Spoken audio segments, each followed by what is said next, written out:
Hi everyone and welcome to today's video. Today we are going to be looking in a bit more detail at cosmos and how to grow it. This is a fantastic cut flower and it's part of my mini series I've been doing this year, looking in a little bit more depth at individual flowers that I like to grow and just bringing you some tips that I have learned along the way for what works well for me in Zone 8B here in the Scottish borders. So let's have a look at cosmos.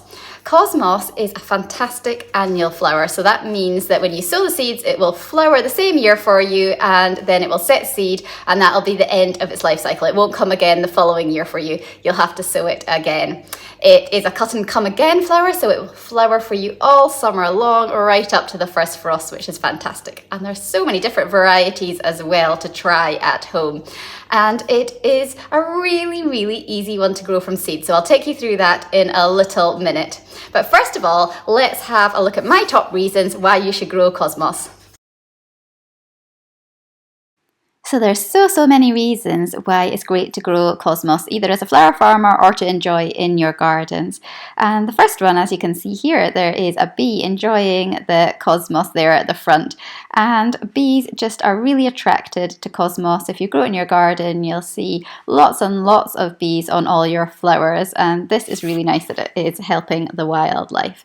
And then, as you can see, there are just so many flowers there coming off these great big bushy plants. So they grow really tall and they just flower so well, and they will keep flowering for you from the start of the time that they'll flower right through to those first frosts. As long as you keep cutting them, new stems will come.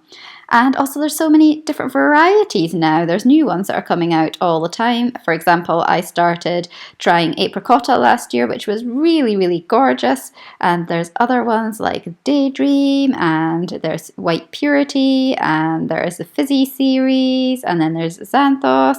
There's just so many different ones to try, something for everybody's taste. Another good reason for growing cosmos is if you're a beginner to growing flowers, it is really super easy to grow from seed. Nice big seeds, really easy to get germinating, and as long as you do it at the right time of year, you're going to get some lovely sturdy plants with lots of flowers. If you like flower arranging or you are a flower farmer, then cosmos makes a really great cut flower. It has a vast life of up to a week, and it's also one, if you're a flower farmer growing for florists, they may not be able to get this from somebody else other than a flower farmer because it's too fragile to be imported. That makes it a really good cut flower for you to grow for them because you can offer them something that's unique. So we've seen lots of reasons why you should grow cosmos. It really is a fantastic flower, but how easy is it to grow from seed? Well, it is super easy. So let's go to the greenhouse now and have a look at that stage and getting some seeds sown in April. So I just mentioned that it was April there when I was talking about sowing cosmos seeds. And that's the first important thing to say about them, is that they are a tender annual. So that means that they won't tolerate any frost outside. So you don't want to be planting them outside until the risk of frost is past if you're direct sowing, or if you're wanting to start them indoors, you don't want to start them any more than about 4 to 6 weeks before that last frost date. Because if you start them too early, then you're having to look after plants that get quite big very quickly. It's easy for them to then outgrow their pots and become pot bound, difficult to look after. When you start your cosmos will all depend on when your last frost date is, and for me it is normally around the last week in May. So I normally start my cosmos about 6 weeks beforehand, which is mid-April, and I'll do a batch then and then another batch a few weeks later as well. Recommendations are usually about 4 to 6 weeks sowing before your frost date for these tender annuals. I tend to go more towards the 6 weeks just because it can still be very chilly at times and there isn't a lot of heat in the sun to really bring the plants on, so I do need those extra weeks to get them established. So you'll need to gather things like your seed trays with some damp compost together. You'll need some labels, some vermiculite or some seed compost to go over the top. You'll need your seeds and a humidity dome to get you started off. Cosmos are such a great flower to grow if you're just starting out, as the seeds are so large and so easy to handle. You can space them out really easily on your seed tray so they don't get overcrowded. So to start off with, I have just filled up my seed tray, my half seed tray, with some seed compost, and I've made it nice and damp from sitting it in a full seed tray of water and then letting it drain. And then I'm just going to place out my cosmos seeds on top of the seed compost here. And like I said, you can space them out really nice and easily because they're such large seeds. So you don't have to be sowing them indoors like me here. You can sow directly outside. If you are doing that, you definitely need to wait for the warmer weather. So for me, I would try direct sowing them from mid-May onwards for some late summer flowers into the autumn. The main reason that I start them inside is just to get a bit of a head start, really, to get earlier flowers. I can establish them quicker and also protect them from any slugs and snails before I plant them out as larger plants. Seeds will germinate really quickly once you have sown them. I would say within about 7 to 10 days you should have your cosmos through. And I put mine on a heated propagating bench in April inside just to give them a little bit of warmth to get them started, especially if it's still a little bit chilly outside at that time of year. So I'm just putting a light covering of vermiculite on the top of my cosmos seeds. You can use seed compost if you have that as well. Vermiculite, I think, helps to keep the moisture in, which can help with germination. And certainly earlier in the season, I think that vermiculite helps to prevent damping off. But that's maybe not quite so much of a problem as we get into warmer time of year when we're seed sowing. Cosmos do need a little bit of warmth to germinate, unlike some of our hardy annuals which can germinate at cooler temperatures. So just now it has been a fairly chilly spell at the end of April for us, so we are going to put it on a heated propagating bench just to help it along a little bit. But if it's warm where you are, you might not need to do this. They may germinate fine on their own without any heat underneath them. Last thing to do is to put a humidity dome over the top to help create a good atmosphere for germination. But as soon as you see there are little seedlings come through, you want to remove that humidity dome. So here we are a week later and we're starting to see some cosmos germinating. You can see the little green seedling coming up there with the seed still attached to it at the top. And here's another one there just coming up through the soil and the vermiculite. The humidity dome is now lifted off and kept off, and these cosmos are taken off the heated propagating bench and put into the unheated greenhouse to grow on there before potting on. So here's some that have been potted on, and they're just starting to develop some sets of leaves there that you can see. Another couple of weeks on and they're starting to really grow and put on some growth now. So let's go and have a look at potting on some of my cosmos seedlings. These are apricotta seedlings and they have been in their seed tray a little bit too long because it was Easter holidays, so I wasn't working while girls were off school, so they definitely need potted on now. To do this, I have filled 3-inch pots with some multi-purpose compost and I have given them a water so that the soil is nice and damp, ready for the cosmos seedlings over here. So next I've got my barbecue skewer here just to make some holes in the compost for the cosmos to go into, and you can use a pencil here or you can use your finger, just as long as you've made a nice hole there. And you can use the barbecue skewer again just to tease underneath the cosmos plant and gently release it. And then you want to just lift up the cosmos from its first seed leaves, and then you can see the nice root system on the bottom there. You don't want to handle the true leaves because you don't want to risk damaging them, so the seed leaves are the best ones to hold it by. And we're just going to put the cosmos seedling into the hole that we've created and just gently press it down and round about with the damp soil there. And the stem needs to be buried, so if it's got a bit on the leggy side, you want to be burying that stem so that the leaves that are just coming through at the top are at the surface of the soil. Then we're going to make another hole over here for our next one and then tease the next cosmos plant out. And there we go. Hold it by its seed leaves and then we can just drop it into the hole there. That one's a slightly more immature one than the other one, but it's just starting to get some new true leaves coming there at the top. Once these are potted up, they will sit on the greenhouse staging and they'll grow away there. They'll get away really quickly with some warmth and some moisture, and you'll find that they'll grow into nice sturdy plants really quickly. When we get to about mid-May, I will start hardening any cosmos off that are a decent size, ready for planting out in the garden at the end of May, beginning of June. So cosmos for me will be flowering around mid-July from a mid-April sowing, so about 3 months from sowing your seeds to getting your flowers. And then because they're cut and come again, they will flower for you all summer long right up until the first frost. I will probably do 2 succession sowings of cosmos just to make sure that I do have flowers right the way through to the very end of the season. But I won't do as many succession sowings as some of my hardy annuals, which I'll do more of because of they will flower earlier and then finish earlier, so you'll want the succession sowings of those to keep going through the whole season. But because cosmos flowers later for me in the season, you won't need as many succession sowings of it. In the greenhouse here, I will just keep a check on the moisture levels of the soil. So if it's starting to dry out, I'll be giving them a water. I'll water around the base of the plants rather than on the foliage, and I will do my watering in the morning rather than the evenings, just in case the temperatures are dipping at that time.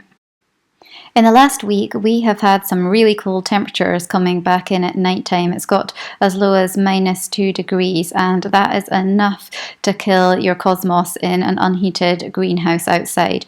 So it's really important if you've started any tender annuals, things like zinnias or cosmos, if your temperatures are dipping, if you're in a climate like we are in Zone 8B, where it's not guaranteed warm weather at this stage, need to protect them. So I have been covering my greenhouse seedlings with garden fleece at night time, and I've been taking it off during the day, then putting it back on at night. Or you can take them indoors if you need to, or you might have a heater you can put on in your greenhouse, but just be careful to give them some protection so that you don't lose your little seedlings. So these cosmos plants are still pretty young, but in a few weeks' time they will have a good 3-4 pairs of leaves on them, and they'll be really growing steadily. And at this stage you want to try pinching them out. And that just means that you reduce back that top growth, you snip it out, leaving just a couple of pairs of leaves on it. And that just stimulates the cosmos plant into producing side branches, and it'll become much bushier and it will produce more flowers for you. And because it's bushier, it'll be a more sturdy plant in the garden, which means it'll withstand the wind a bit more and not be so liable to having breaking stems. So more flowers and a sturdier plant, it's really worth doing. And I've actually got a separate video on this, all about pinching out cosmos, and I'll leave a link to this at the end of this video. So if you want to find out more of how exactly to do this, then go and click on that video and it'll tell you everything that you need to know. So now we know all about how to sow our cosmos seeds, let's go out into the garden and have a look at what cosmos is like out there and what you can do with it to create fabulous plants with lots of flowers on them. So once you get your cosmos planted outside in late May, early June, you'll find that it really takes off. And you can see here that the plants have reached a height of over a metre, well over.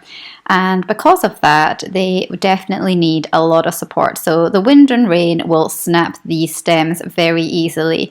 You need to get your support in early. So once you have planted your cosmos, it's good at that stage to get in some support. If you just got a few plants, put in some canes and some twine to support it.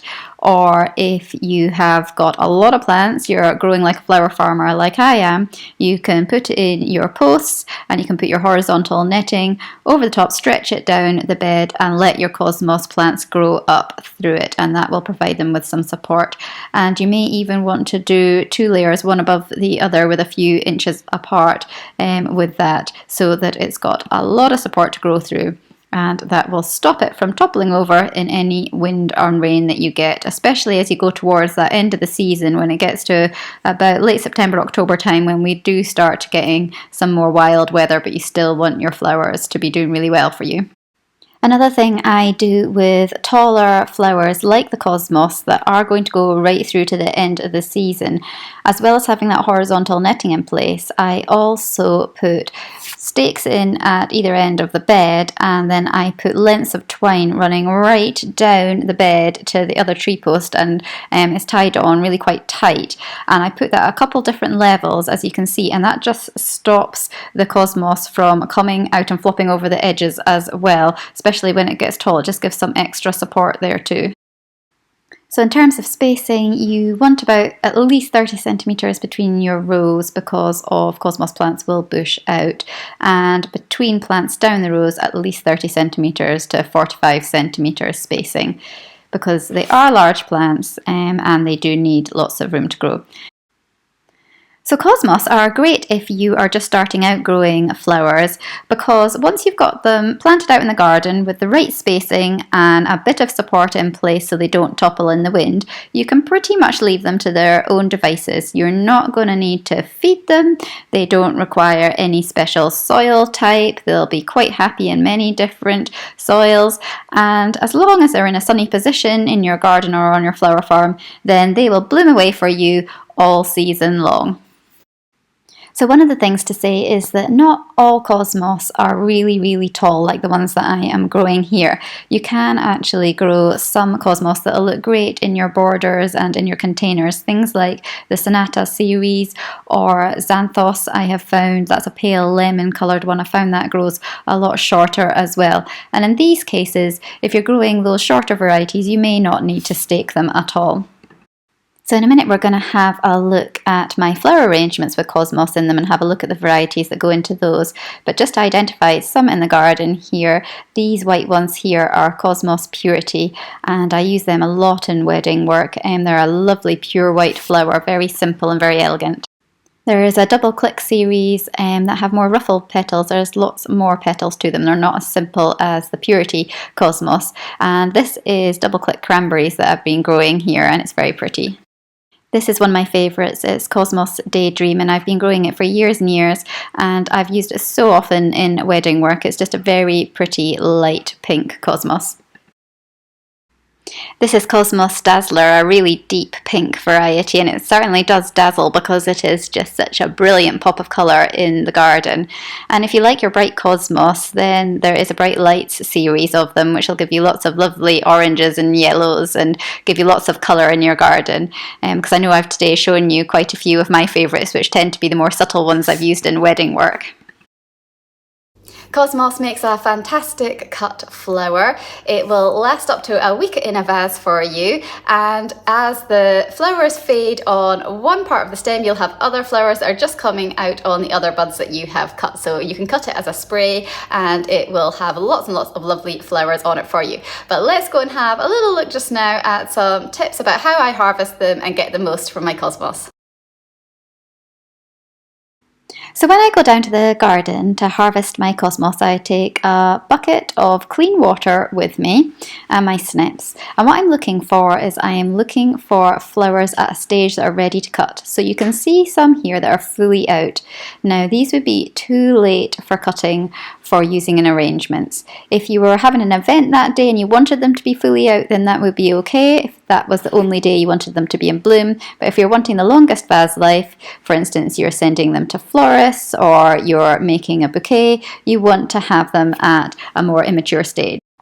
So you want to have your flowers cut before they have started to lose their pollen, and as soon as they are open you'll have noticed that all the bees are coming along pollinating them. So for cut flowers in the longest vase life, we want to get them before that stage. But as you can see in the picture here, we've talked about those flowers are too fully out, but if you look at the buds, they are not even slightly open there. There's no colour to them, so we wouldn't be wanting to cut a flower that was just in bud at that stage. But here on this cosmos, you can see that there is colour on the bud and you can see it cracking open at the top. It's just starting to unfurl, and that's a perfect stage to cut at because it will continue to open up once you've cut it, and it will give the longest possible vase life as well of your week to 10 days. So again, that cosmos that's fully out at the front, that's too open unless you were needing it for an event that was happening that specific day and wanted it to be that out. But you can see the buds in the background there. We've got one on the left and one on the right that are at the cracked bud stage. You can see the white colour and the petals just starting to unfurl.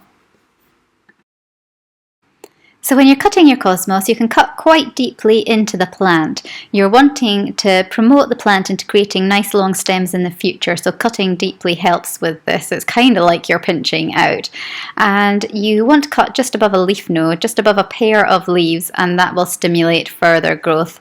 So you'll come away with a nice spray of flowers, so they will have some cracked buds on them that will open at different times, and that'll keep your display in your vase lasting longer.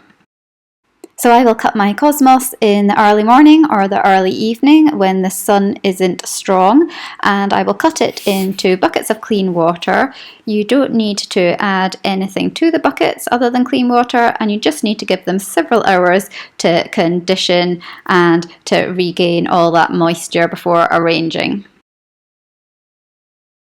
These apricotta cosmos were cut the evening before I sent them to the florist, and this is them all ready to go with some hypericum and some Rebecca cherry brandy in with them as well.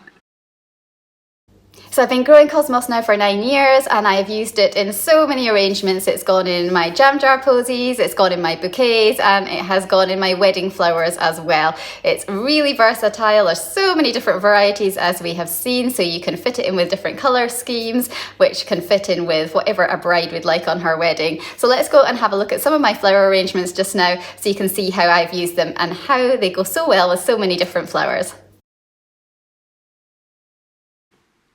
So cosmos is an absolutely fantastic flower to use in wedding bouquets, and this one here, you can see that I've used a few different cosmos. I've used the white purity down at the front there on the right, and then I have got the pink daydream there in the middle, and then you might be able to spot that there's another pink cosmos there on the top left hand side that you can see. This bouquet was from a September wedding. As you can see, the scabious is there flowering, and some of my succession sowings of hardy annuals, such as the Ami and the cornflowers, they would be later successions that I have done in around about late April, May time to get flowers then. So this was a late July wedding, and this was when the dahlias were just starting to come out, and the bride wanted a bright colour scheme with lots of pops of colour in it. So it's got some lovely blue larkspur, and it's got some orange dahlias, and it has these lovely white cosmos in there as well, which are really striking against the bright colours, and some lovely grasses used for texture too.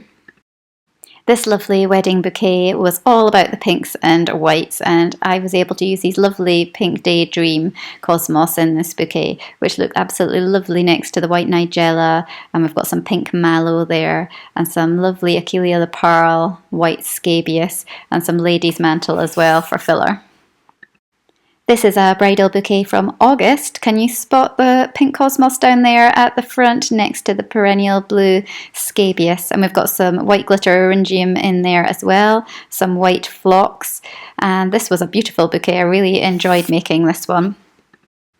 This is a Flower Girls bouquet for a wedding, and you can see the white cosmos there with the pink cosmos, and it looks really nice with the blue cornflowers dotted in with it as well, and the blue salvia, and some Ami Magus as a filler as well. Another bright summer bouquet.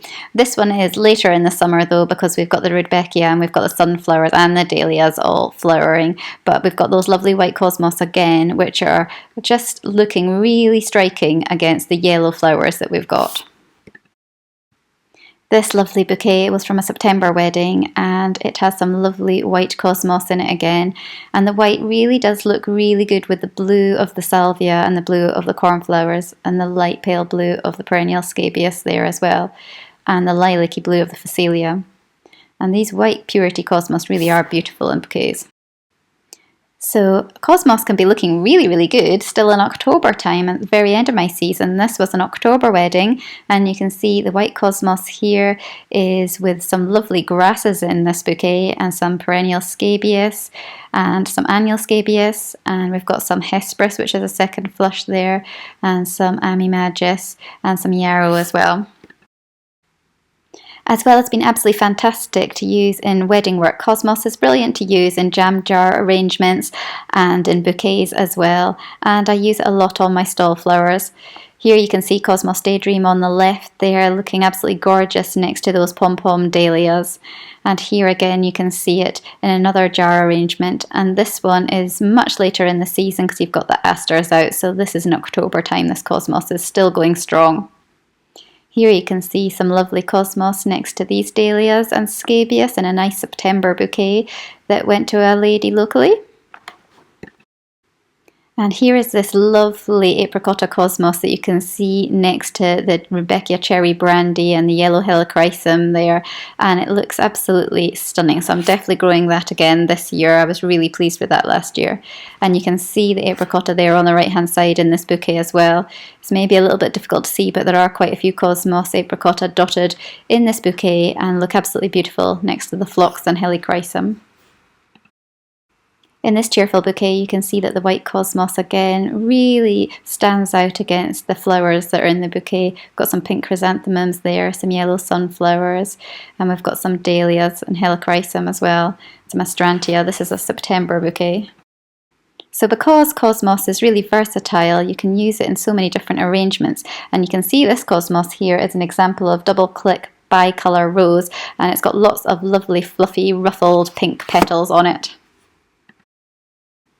With so many different Cosmos to choose, you can have Cosmos fitting in with whatever colour scheme you want to have. If you're cutting for yourself or you're cutting as a flower farmer, there's definitely a Cosmos out there for you. Every year I have my favourites that I will return to grow, so I'll always grow some Purity, the white variety. I'll always grow some Daydream because of its lovely subtle pink one, and now I will always include Apricotta as well because I think it's stunning and goes with so many autumn colour combinations.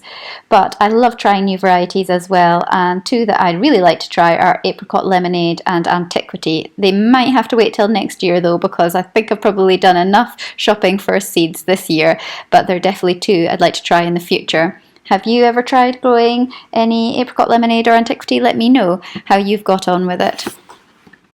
So you might be able to see down here at the front, in front of the chrysanthemums, we have got a pale yellow Cosmos, and this is Cosmos Xanthos.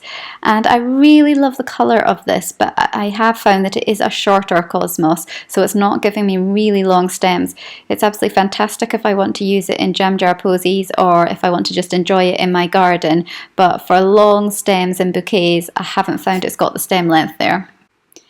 You might have had a look at Cosmos in all the seed catalogues and online, and you might be a bit overwhelmed with the sheer choice of Cosmos. There's just more and more varieties coming out. So how do you know where to start? It would be tempting just to buy lots and lots of packets of different Cosmos and grow them, and I know I've certainly done that before, but then you just don't have the space to put all these different varieties of Cosmos outside in your gardens. I would probably start with choosing a favourite colour that you've got and going with that this year, and then seeing how successful it is and then adding to it as you go along. And also just checking the seed packets for the eventual height that the plant will reach, because some of them are really tall, over 1 metre for cutting, and some are more smaller bedding height size, like the Sonata series. So you need to know whether you're growing for cut flowers or whether you're wanting some to look nice in a border in your garden, and that'll help you to narrow down your choices that way as well. If you've grown Cosmos before, what is your absolute favourite Cosmos to grow? It would be great for us all to share that in the comments section. And here's a final look at some Cosmos on the stall in some jars. If you're ever passing by the stall for some flowers in the summer months or into the autumn, then you're more than likely to find Cosmos are featuring in your jar of flowers, and they really are beautiful and to be enjoyed. So here's a quick summary of what we've talked about today. So Cosmos is an annual, and it's an absolutely great cut and come again flower. So the more that you cut it or deadhead it, the more flowers you're going to get. You have to remember when you're growing it that there are some tall varieties which are designed for cut flower growing and being taller in the back of your border in a garden, and then there are some that are shorter, such as the Sonata series and the Xanthos that I've found that you could put more towards the front of your borders or in containers. It will take approximately 3 months from sowing your seeds initially to getting your first flowers, and then they'll continuously go on flowering for you through the summer months. So for me, that will be mid-July that I'll get my first flowers, and then they'll keep going right the way through to October for me. And you can sow these annual seeds 4 to 6 weeks before you want to plant them outside, not any earlier than that as they'll get too big. Or you can direct sow them once the weather has warmed up in the garden. Your soil's nice and warm and they'll be able to germinate for you. Because I start these seeds later, I will just do the 2 succession sowings, one in mid-April and then again mid-May, and that'll give me enough flowers to keep me going to the end of the season. Once your plants are starting to get quite big and they have grown at least 4 sets of leaves, you can pinch them out for bushier plants. And again, there'll be a link to that at the end of this video on how to do that. Once all danger of frost has passed, you can plant them out. Remember that they're tender, so if they're caught out by a frost, then they might not survive it. Plant them out by at least 30 centimetres because they do grow quite large, and provide them with some kind of support with either your twine and your canes, or else your support netting and your posts. And then when you want to harvest them, start cutting them when the flowers are just starting to come. So you've got colour on the buds, they're starting to crack at the top, but they're not fully opened and the bees haven't been able to pollinate them yet. And then just pop them in a bucket of cool water and leave them to condition in that water for several hours or overnight before arranging with them the next day. And then you'll find that you'll get a good vase life of a week, maybe even 10 days.